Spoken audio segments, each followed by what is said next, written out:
These women made themselves. They earned their money with their intelligence and resourcefulness. Contrary to all accepted rules in society, they proved that a lady can be a great businesswoman. Today on Facts in Box, we'll take a look at the most successful women.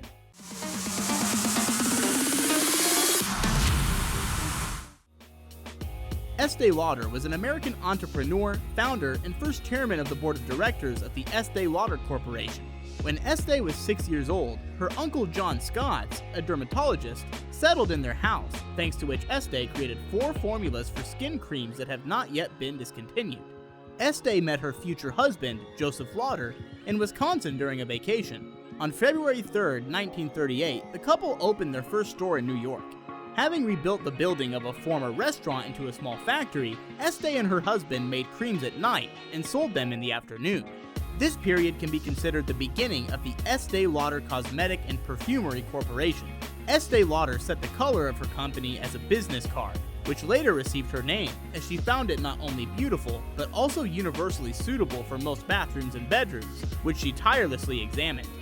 Estee Lauder died on April 24, 2004 at the age of 95 from heart failure in her apartment in Manhattan. She made a real empire and went down in history as an elegant businesswoman and a strong business owner. Ruth Handler. Everyone knows this lady as the creator of the Barbie dolls. Her company, Mattel Inc., ranks first in the world in terms of turnover of capital made on toys.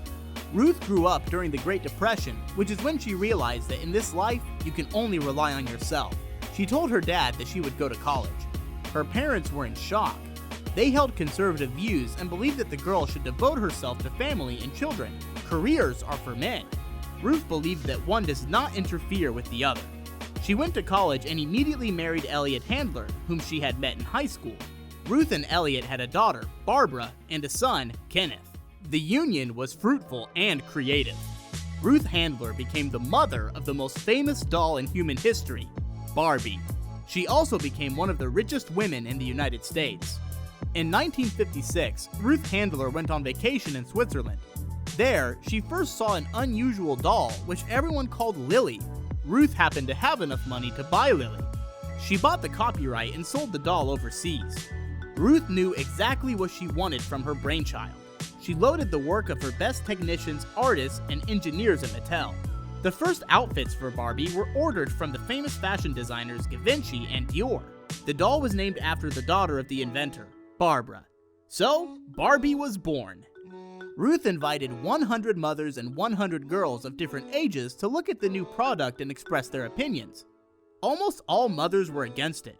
Barbie looks too naturalistic, so playing with such a doll is harmful for the psyche of children. At the same time, all the girls unanimously declared that they wanted a Barbie doll. Ruth decided to listen to the children.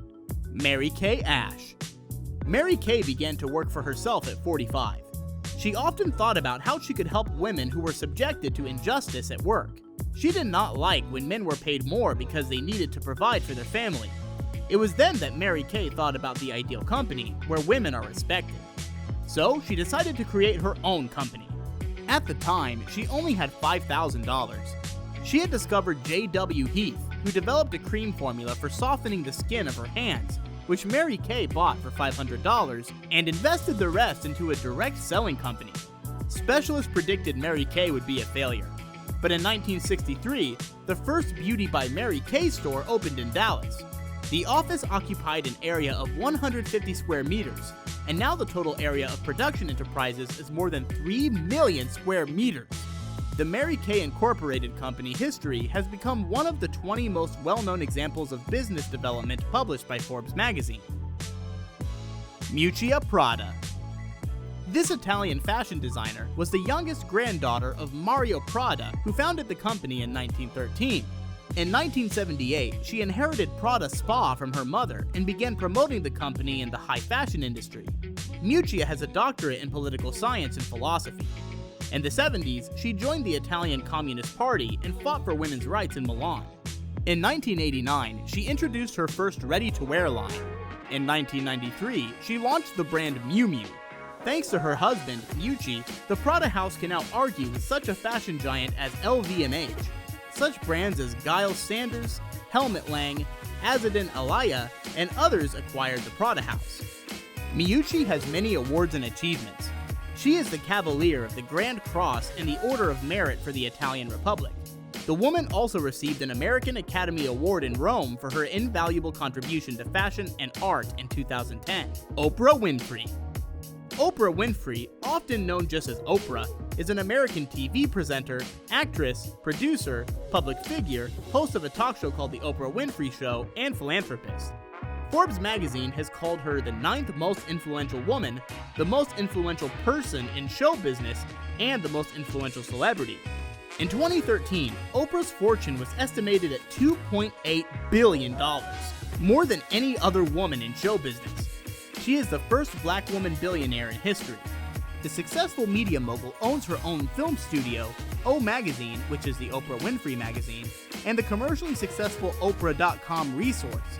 She also has a radio network and finally, the OWN network, which stands for the Oprah Winfrey Network. From the age of 17, Oprah worked in local media and studied in university. She was Nashville's first black woman television reporter. In 1985, when Oprah was 31 years old, she was offered a role in the film Purple Field Flowers. The producer of the adaptation of the novel by Alice Walker, watching television programs, had accidentally discovered Oprah. Having no acting education, Oprah brilliantly coped with the role of Sophia, putting her soul into it. For her work in the movie, Oprah received an Oscar and Golden Globe in the nomination for Best Actress in a Supporting Role. Which one of these women do you find the most influential? Do you look up to any of these women? Let us know in the comments below. And be sure to like and subscribe. Until next time on Facts Inbox.